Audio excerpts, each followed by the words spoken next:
देवता पहले वाला जो था जो कहा मैं सत्य बोलता हूँ। कहा महाराज एक रोज पहले आप हमको गाय दिए थे, मैं गाय लेके जा रहा था, रास्ते से गाय भाग के आ गई। तो राजा समझ गए वो गाय भाग करके मेरे गाय में आके मिल गई, गौशाला में घुस गई गाय, और गलती से मैं दूसरे ब्राह्मण देवताओं को दान कर दिया।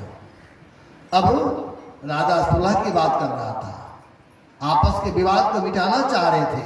तो राजा ने कहा पहले वाले ब्राह्मण देवता से, महाराज ये गाय तो आपकी है, मैं जानता हूँ मैंने आपको दान किया था, लेकिन गलती से पुनः इस गाय में आगे मिलके तो मैं इनको दान कर दिया हूँ, तो आप इस गाय के बदले 10 गाय ले लीजिए, लेकिन गाय आप छोड़ दीजिए। उन्होंने कहा नहीं, मैं सत्य बोलता हूँ, नहीं तो मैं चोर हो जाऊंगा, मैं 10 गाय नहीं लूंगा, मैं एक ही गाय लूंगा, लेकिन वही गाय लूंगा। अब राजा फिर दूसरे ब्राह्मण देवता को कहते महाराज आप ही मान जाइए, 10 के बदले 20 ले लीजिए आप, मैं 20 गाय दे रहा हूँ, आप उसको छोड़ दीजिए। कहा नहीं, हमारी प्रतिष्ठा की सवाल है, मैं चोर नहीं हूँ, मैं चोर बन जाऊंगा, इसीलिए मैं 20 गाय नहीं उसी गाय को लेना था। अब राजा पड़ गए पेशो पेश में, अब किनको दिया जाएगा। राजा भी कहीं कर्तव्य बोध हो गए, चुपचाप बैठ गए। अब दोनों आपस में अनशन कर लिया, और अनशन करके न्याय के लिए बैठ गए, और दोनों का शरीर छूट गया।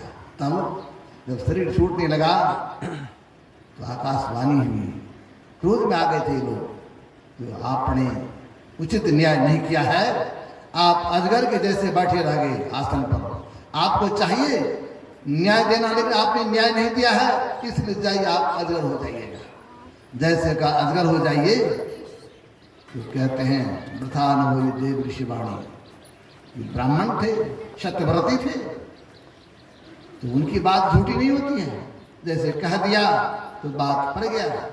तो कहा जब मैंने दोनों से फिर प्रार्थना किया महाराज मेरी गलती क्या है, मैं तो दान किया हूं, मैं तो धर्म कर रहा था, धर्म के पथ पर मैं चल रहा था, तो गलती से गाय को मैं दोबारा दान कर दिया, तो मुझे साफ को दिया गया महाराज। अब तो मैं कह दिया हूं, अब तो साफ पड़ गया, लेकिन हाँ आपके वंश में कोई धर्मात्मा महापुरुष जब जन्म लेगा, वो जब सत्संग कराएगा, तब आपका ये अजगर का शरीर छूट जाएगा। अजगर ने कहा महाराज मैं 6 पीढ़ी तक इंतजार करते रहा, और लोग बोला था जब मैं अजगर बन जाऊंगा तो मैं झाड़ी में रहूंगा, पहाड़ के गुफा में रहूंगा, तो मुझे पता कैसे चलेगा कि मेरे वंश में कोई सत्संग करवा रहा है। कहा आपको पता लग जाएगा।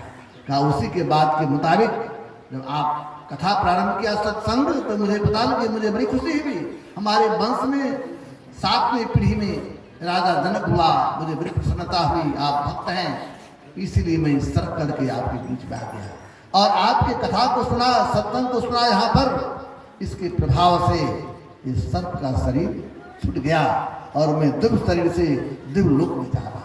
कहने का भाव ये सत्संग जो है इससे कल्याण होता है, इससे लोग का उद्धार होता है। आप लोग भागवत की कथा को भी जानते हैं, धुंधकारी का कथा, लंबी उधर में नहीं जाऊंगा। धुंधकारी जब प्रेत बन गया था, तो उनके